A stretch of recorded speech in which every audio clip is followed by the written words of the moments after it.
Alrighty. Hello everybody. This is Kirusho here, and now, before we do start, let us give a brief little review. In the last part, a number of events have happened. We had Deku, and we also had Rhodey. Now, Deku showed off that he was standing for Iron Man here. Rhodey came to the Hammer Industries Tech Expo, and he found Iron Man there. He tried to confront Justin Hammer about what he was doing. It's very clear the armor he's providing these people with was heavily designed, if not made directly off of stolen Stark Tech blueprints. And that does mean quite a bit. Yes, it does have its own spin on it, thanks to Hammer Industries. But still, everybody can tell that's supposed to be Iron Man. And Deku, he's the only one who actually looked like the man. However, there was the Titanium Man. Deku thought he'd face off against a 3v1 against all of these people, since there was Shockwave, there was Force, and Titanium Man. However, Deku, surprisingly, he was backed up by War Machine. War Machine already knows about the stolen blueprints. War Machine already knows the fact that Hammer Industries, they will lie straight through their teeth because they can. Those blueprints were never patented. A patent involves handing over the designs, so if anyone does copy them, you can get money from it. You can hold them liable. But because no patent exists, legally there's nothing that they can do about it. And that, it pisses both Deku and Rhodey off. But Rhodey, he actually started to warm up a bit to Izuku. Deku came here to do what was right. Yes, he's doing something similar, but Rhodey's put the pieces together. He knows Pepper must be supplying the kid who's being Iron Man. Yes, she is denying it. And yes, the kid has denied it himself. But if she's just providing him with the resources, everything he's done up to this point is his own intelligence. And that would make Tony proud. If Tony has some sort of involvement with this, then he can understand why he'd hide it. He can understand why he'd do certain things to avoid mentioning it to him, or even saying a lot to him. His best friend may have not told him the whole truth, but with his sudden death, he can understand. He's a soldier. He has the mindset. He has the training, the mental fortitude. But at the same time, he's also a man. He still misses his best friend. And this, it feels like it's opening a wound. If Izuku was given the resources by Pepper, Tony's involved. And that means he can understand Izuku. But Hammer Industries, that is a fucking different book entirely. These people are flat out plagiarizing things. And they may tarnish the name Tony Stark, the reputation of Iron Man, one of the greatest heroes who ever lived, in his opinion. Now, with that being said, Deku, he was doing quite a few things. He was getting things prepared and modifying his armor. Titanium Man's fix, quote unquote, is quite simple. If titanium is heated up extremely high, it will burn. It will melt down. The suit will become unpilotable. And that is Deku's solution. However, there also is the fact that he's trying to make countermeasures against both Shockwave and Force, aka another Iron Man and another War Machine. And that already is very intriguing. Deku can try and shut down their armors, but he'd have to have Friday do that while he's trying to keep them distracted. And he doesn't know if Hammer Industries could hack into his armor. He'd leave himself vulnerable if he tries to go directly for them. Plus, if their systems are linked, that gets worse. He doesn't know the whole story. He doesn't know the whole plan they have. And that's the worst part. Without this information, Deku cannot plan accordingly. He can't make the situation fit himself. And that is the main problem. However, he was currently in the process of heavily modifying his gauntlets, making sure he can pack a proper punch if he is to encounter them as enemies. Now, with that being said, Deku, he's done one very, very simple thing. He's taken their advice. They don't want him to be a superhero? Sure, he won't be out being a hero. If they want to try and fill his shoes, they can go right ahead. What he'll do is modify his tech to take them down. Just in case. You know, because, Hammer Industries is behind all this. Justin Hammer is already a very sketchy man. Somebody Izuku wouldn't trust as far as can throw him without the armor. And that has been quite a bit. Now, currently we do actually have Deku, who is in his engineering class. And he actually has been able to focus a bit more here and do certain things. Without being Iron Man, his personal life suddenly becomes a lot easier to manage and handle. And that's just one thing. But there also is the fact that Sasha, a girl in his class, remarkably intelligent, pretty, and able to talk to him on the level.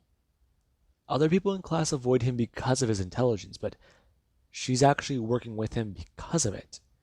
She's not afraid to play things straight, call him out on things, and flat out tell him he's an idiot sometimes. It's refreshing. It's nice. It's new. And that is something that Deku, he does rather enjoy. These two have become friends rather quickly. And Deku, he's not too sure if it's because of his loner personality, but she's sort of off to him. The two could help build something good together.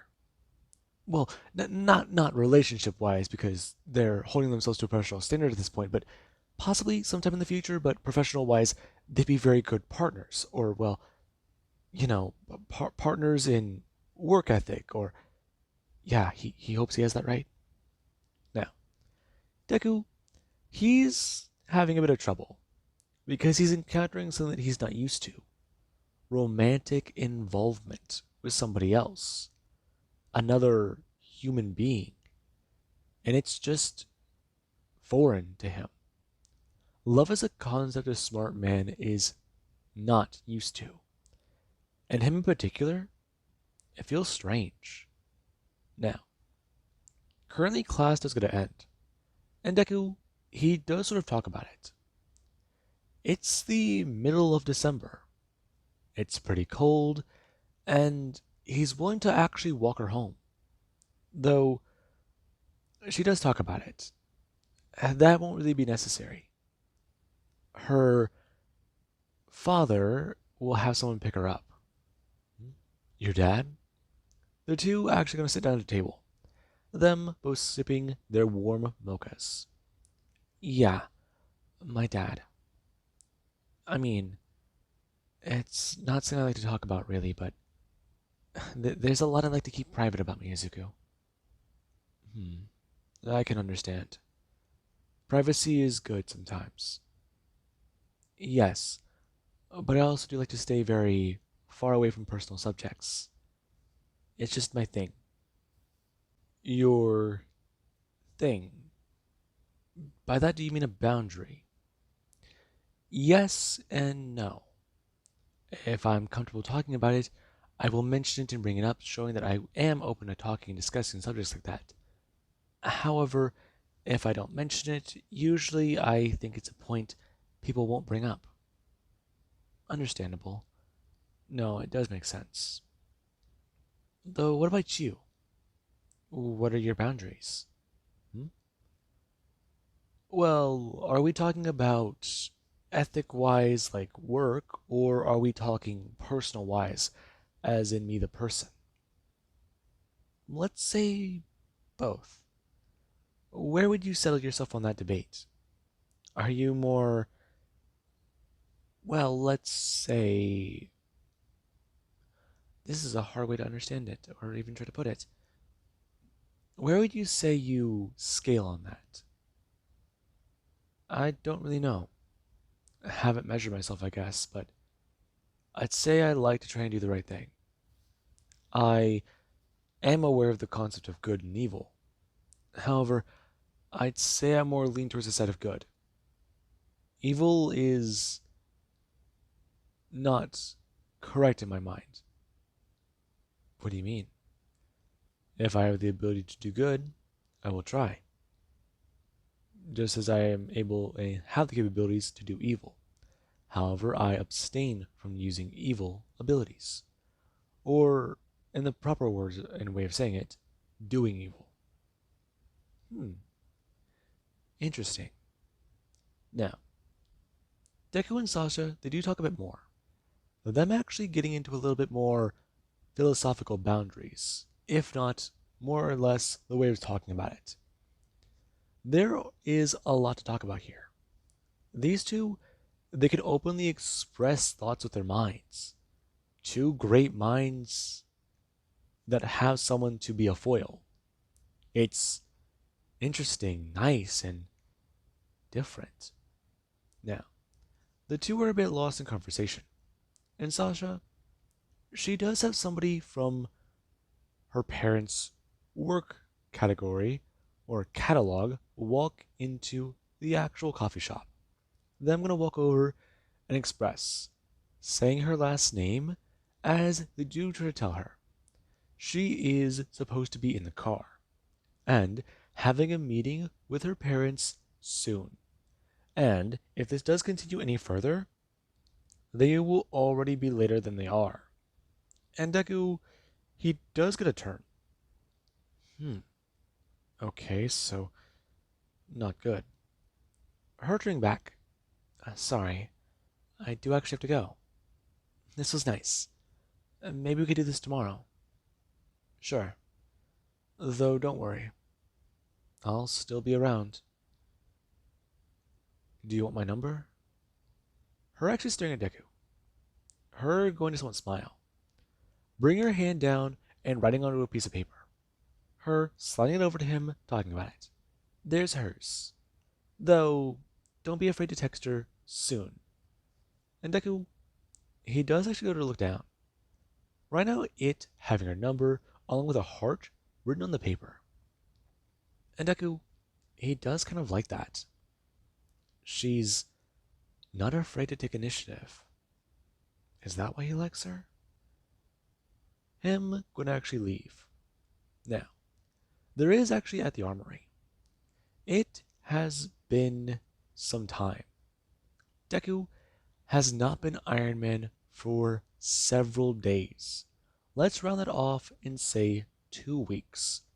And that amount of time, a lot's been going on. War Machine has still been trying to be a hero. However, he's also been trying to get the Avengers' aid in this circumstance. However, many of the Avengers are busy. Some can't help out, and some are actually seeing this as a bit of an opportunity. If Justin Hammer can find a way to make a difference in the world on a positive matter, who are they to step in? Captain America says it himself. Justin Hammer is actually trying to do good. If they intervene, they could stop him from being a better man. I mean, Tony Stark is sadly not with them anymore. And it does mean quite a bit. But what if Justin Hammer has done some reflection? What if he actually has thought about this? What if he's not just trying to do this for capital gain? Yes, that is a plus, but it's something to consider. Justin Hammer is alone at the top now. And if this does change anything about him for the positive, they should try to see it through until they have sufficient evidence showing they should intervene. And Cap, he did make things quite clear. He's not going to help. And that just made Rhodey a bit more angry. He does understand where Cap's coming from, but trying to see the good in people all the time like that, it sometimes gets under his skin. Especially because of what's currently happening. Now, Deku, he does get a look at his Iron Man suit. Him seeing the Mark II as is a turn and see the Mark 2.1 as I'll be referring to it. Now, This is something that Deku was built specifically for the Mark II. However, putting it on his standard suit is not a good idea. It's a possibility, but doing it flat out, that could provide some problems. So he's trying to build a suit from scratch. This one, though, has some improvements. He's using more power and drawing more. So whenever the suit does reach 10%, it will automatically return to base. However, it also is trying to map things out accordingly. Friday has control, and she can tell whenever being at the helm of the suit is good and bad. She will always monitor power output, and adjust accordingly in case they need to retreat. And that has been quite a bit. Deku does like it, but at the same time, he's also thought about the idea of power siphoners, a way to absorb electricity and power from his opponents. It is a possibility, but the hard thing about it is not frying the person inside the suit. And that's another challenge entirely. Deku, he likes where he's building from, but he's assuming everything is higher tech than his, if not better. Though he's considering rethinking that. Titanium Man is a very big flaw. This is hammer tech, Stark designs, and hammer execution. So, he's got to at least look at those suits more, deconstruct what he thinks he already does know about them, build into and play into his own weaknesses, but go after theirs entirely. He has data of them from in action, and he can plan accordingly. Though, it also concern him. Deku's staring at the screen, as currently he does see the three heroes in front. Shockwave, Force, and drum roll please, Detroit Steel. Now, Deku's very intrigued. This is another Hammer Industries, well, pilot, let's call them. And that has been quite a bit. Deku can see it. The person piloting this armor is different. With the titanium suit, it's built to be massive and bulkier, closer to a Hulkbuster. Though Shockwave and Force, Iron Man and War Machine, they have their own Hulkbuster then with Titanium Man. So, what role does this pilot fill? I mean, their suit is. Well, if he's going off of the proportions, the suit's massive. The pilot's got to be between. No. The pilot must be 22, 23, aged female. Okay, so if that is the case, then that's closer to a full grown adult. Though, let's see. Titanium Man's suit is built and designed the way it is to accommodate for a piloting bay inside. Her suit is too small for that. Though, no. This could be a publicity stunt. No. They must have pilots. Automated systems aren't a possibility. At least, for him they are. For Tony they are. Hammer Industries, okay, maybe he should reconsider that line of thinking, but still, this is a cash grab opportunity. No. Think as you could think. What's going on? Now, Deku, he does get an alert. Currently, Friday going to at least say out loud. Reports coming in about new unidentified Iron Man individual. And Deku, he's a bit confused. Friday popping up a screen. And Deku, he can see this is a clip posted on the internet. However, the person he's seeing in front of him, Deku bring his hands up. Him expanding the image and going to see it. An Iron Man suit that's not off of his designs, not Stark designs. Him is going to actually watch the clip. The person they took down and stopped the robbery. However, they then turned and flew off. And their suit was, huh, that tech. All of it. Okay, but let's see. Some of those components, the plates are painted. Deku, he does watch on, and he's seeing their problem. Okay. Friday. Yes. Compile data and footage of this new iron person knockoff. Compile it and tell me how much there is. Right away. Currently, there is exactly 3 hours and 17 minutes and 32 seconds of current footage. Availability varies. Multiple and wide perspectives from each similar angle. Analysis shows actual data and compiled footage ranges around 1 hour and 58 minutes, along with 7 seconds. Okay, nice. When did they pop up?